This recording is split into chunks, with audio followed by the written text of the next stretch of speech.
నాటక రంగం మీద మీరు పోషించిన పాత్రలు లెక్క తెలియదు నాకు.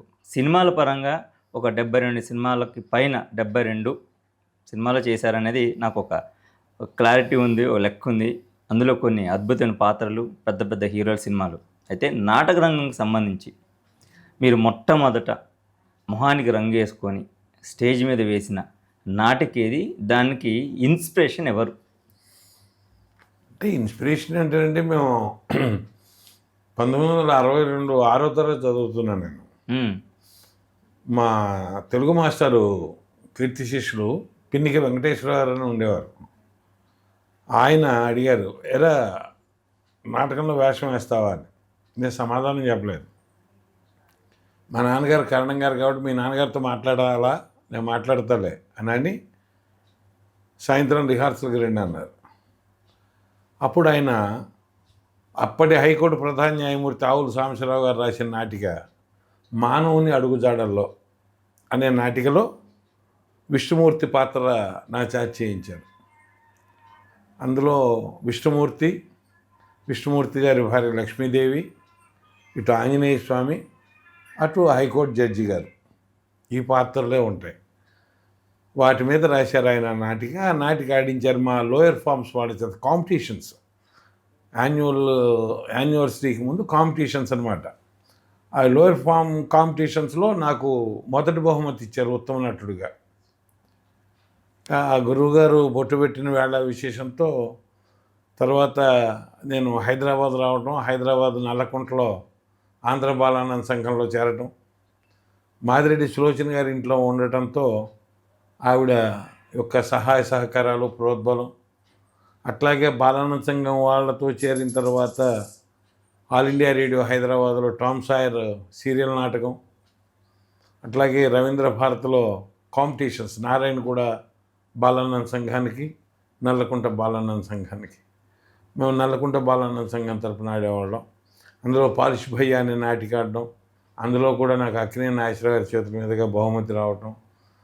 తర్వాత ఇక్కడే నాటకాలు ఆడుతున్న క్రమంలో తర్వాత మళ్ళీ మా ఊరు వెళ్ళటం. మా ఊళ్ళో ఆ నాటకాలు కుర్రవాళ్ళం నలుగురు కలిసి మా ఇంటి దగ్గర మా అక్కయ్య గారు ఆడిచ్చేవారు.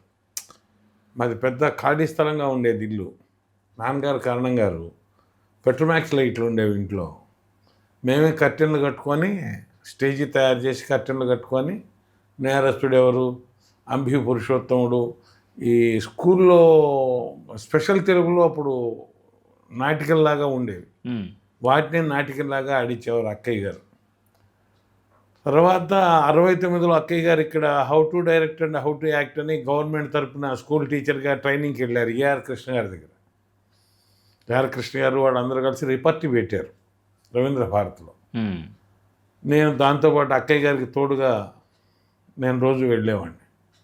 వాళ్ళ క్లాసెస్ వినటం, అట్లా అది దినదిన ప్రవర్ధమానంగా నాతో పాటు పెరుగుతూనే వచ్చింది.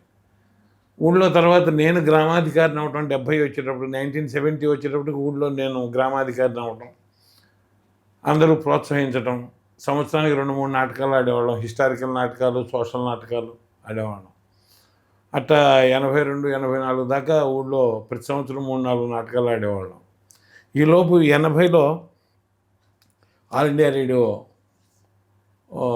దీనికి వెళ్ళటం, అందులో సెలెక్ట్ అవ్వటం, రేడియో నాటకాలు చేస్తూ ఉంటాం.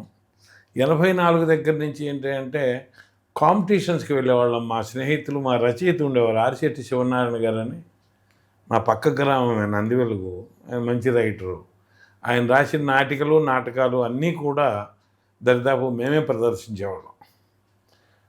ఆ నాటికలనే కొంచెం మోల్డ్ చేసుకొని మార్చుకొని కాంపిటీషన్కి అనుగుణంగా పోటీలకు వెళ్ళేవాళ్ళం. ఆ పోటీల్లో ఆయనకి ఉత్తమ రచయిత వచ్చేది, నాకు ఉత్తమ నటుడు, ఉత్తమ ద్వితీయ నటుడు, ఇలా ప్రైజులు సాధించుకుంటూ వచ్చే క్రమంలో మాకు ఎక్కువగా నాటకాలు అక్కడ ఆ ఏరియాలో, అంటే గుంటూరు జిల్లాలో ఏరియాలో ఎక్కువ మాకు చేసింది చిలకలూరిపేట వాళ్ళు. అంటే చిలకలూరిపేట చుట్టుపక్కల ఉన్న 10-15 ఊళ్ళో వాళ్ళు ప్రతి సంవత్సరం పరిషత్తులు జరిపేవాడు. నాగభైరవారిపాలెం, చిట్టినేనిపాలెం, తర్వాత అట్లాగే చిలకలూరిపేట, తర్వాత ఇంకా చాలా ఊళ్ళు ఉన్నాయి. వాళ్ళందరూ ఒక ప్రదర్శన అవకాశం ఇచ్చేవాళ్ళు మా సంస్థకి. అట్లా మనం ఆడాలి ఆడాలి అన్న తపంలో నేర్చుకుంటూ వస్తూ నేను మళ్ళీ ఈ కాంపిటీషన్స్ ఆడే క్రమంలో 94లో మన ఆంధ్ర నాటక కళా పరిషత్ అంటే పెద్ద పేరు, వాళ్ళు విజయవాడలో కాంపిటీషన్స్ పెట్టారు. ఆ కాంపిటీషన్స్లో మా శివనారాయణ గారు రాసిన 2 నాటికలు సెలెక్ట్ అయినాయి. నాదేమో సుఖీభవ, ఇంకోటి నరసరావుపేట వాళ్ళది ఇంకోటి. ఈ సుఖీభవ నాటిక చూసిన తర్వాత ఆ ఉషా కిరణ్ మూవీస్ ఎగ్జిక్యూటివ్ ప్రొడ్యూసర్గా ఉన్న అట్టూరు రామారావు గారు వారి సంస్థ తరపున మమ్మల్ని పిలిచారు ఈటీవీకి. పెట్టి మాకు ఆడిషన్ పెట్టి వాళ్ళ డైరెక్టర్స్ అందరికీ మమ్మల్ని ఆడిషన్లో మేము సెలెక్ట్ అయిన తర్వాత పరిచయం చేసి వాళ్ళు అప్పుడే టీవీ ఛానల్ పెట్టడం, దాంట్లో మాకు వేషాలు ఇచ్చి ప్రోత్సహించటం. దాదాపు ఒక 16 సంవత్సరాలు నన్ను ప్రోత్సహిస్తూ ఈటీవీ సంస్థ, మా ఈటీవీ సంస్థ బాగా ఎంకరేజ్ చేసి ప్రోత్సహించారు. దానికి తోడు అప్పటికే ఆ ప్రోత్సాహం అందుకుంటూ వచ్చి నేను ఇక్కడ ఇటు టీవీలు చేస్తూనే రసరంజని సంస్థ ఉంది మన రమణాచారి గారు, డాక్టర్ ఎంఎన్ శర్మ గారు, డిఎస్ఎన్ మూర్తి గారు, దుగ్గిరాల సోమేశ్వరరావు గారు, ఇట్లా పెద్దవాళ్ళందరూ కలిసి పెట్టింది ఒక సంస్థ ఉంది. ఆ సంస్థ తరపున ప్రతి నెల ఒక 2 నాటకాలు ఆడేవాళ్ళు సంస్థ తరపున. ఈ నాటకాలు ఆడడంలో వాళ్ళు ఏం చేశారంటే నాకు అంటే ఇప్పుడు వాళ్ళ సంస్థలో ఉన్న దర్శకులకి ఒక్కొక్కళ్ళకి 2 నాటకాలు ఇచ్చేవాళ్ళు. వాళ్ళు నువ్వు ప్రజెంట్ చెయ్యి అని. ఆ దర్శకులు వాళ్ళకి అనుకూలంగా ఉన్న ఆర్టిస్టులు పెట్టుకొని చేసేవాళ్ళు. అట్లా ప్రతి నాటకంలోనూ నాకు వాళ్ళు అవకాశం కల్పించారు.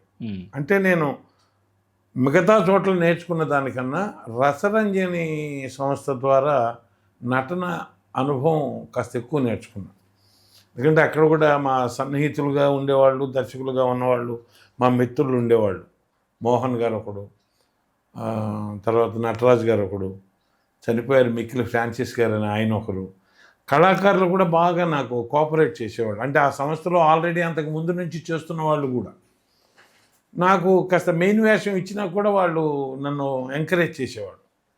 అట్లాగే దరిదాపుగా వాళ్ళు ఎంత ఎంకరేజ్ చేశారంటే మన చేట్ల శ్రీరాములు గారు, డాక్టర్ ఎంఎన్ శర్మ గారు, డిఎస్ఎన్ మూర్తి గారు, ఆయన అయితే మన కర్ణాటక గిరీష్ కర్నాడ్ గారు రాసిన నాటకాలు అద్భుతమైన నాటకాలు అవి.